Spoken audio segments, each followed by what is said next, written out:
Another thing that's important when helping people is to ask questions. Ask questions. Why are you poor? Why do you need this? How'd you get in this condition? What's your problem? You know, we had a woman one time call our church and said, I'm traveling. I don't have a vehicle. I don't have any money.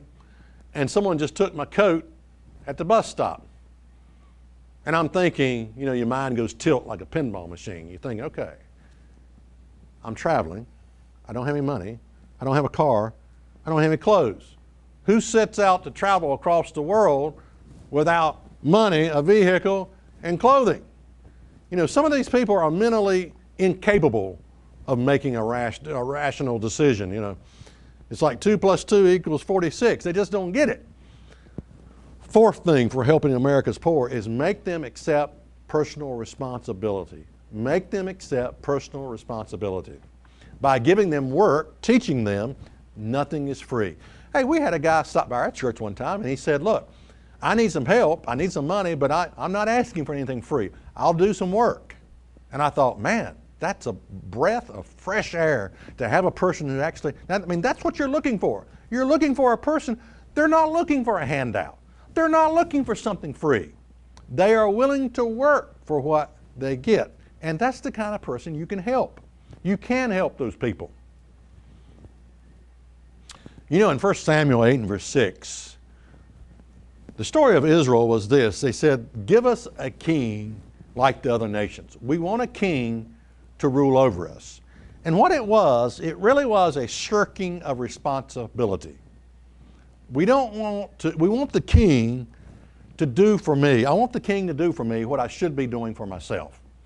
And that's basically where we are as a nation today.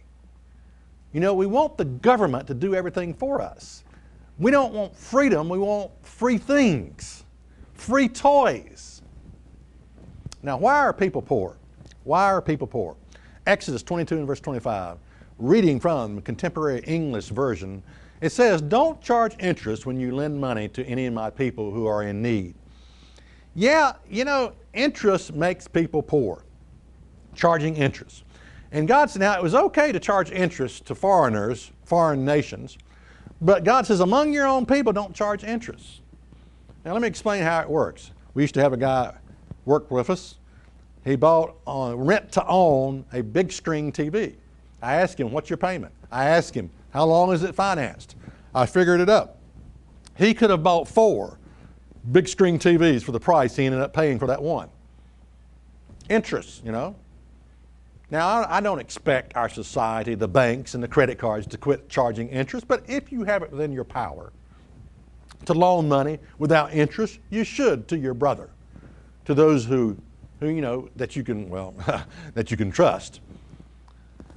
Also, there was in the Bible, there was a 7-year release of debt every 7 years. If you do have to borrow, there's nothing wrong with borrowing money, even on interest, but if you agree to that, try not to keep it, don't let it go beyond 7 years. You know, these 30, 40-year mortgages, that's not good. It's not good at all. Try to get it paid off within 7 years.